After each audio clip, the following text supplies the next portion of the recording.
नमस्कार प्रणाम। आप सबके स्वागत बा हमरा चैनल पे जेकर नाम है अभय रुद्र दुबे।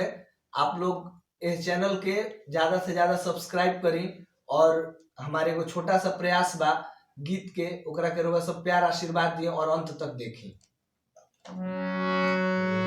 मोहब्बत कर गई अखिया ना धड़कन के खबर लागल।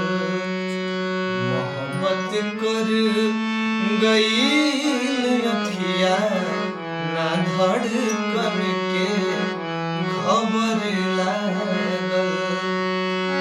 ई रूपवा के असर ना हो, ई रूपवा के असर ना हो, प्रीतिया कर गइल पागल। मोहब्बत कर गइल अखिया ना धड़कन के खबर लागल।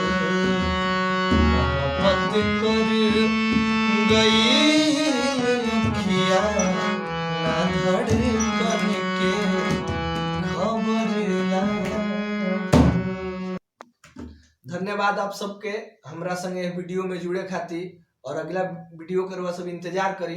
एकरा से बढ़िया हमनी के प्रयास रही कि और भी बढ़िया रउआ सामने कुछ परोसी जा। तब तक खातिर जय माता दी।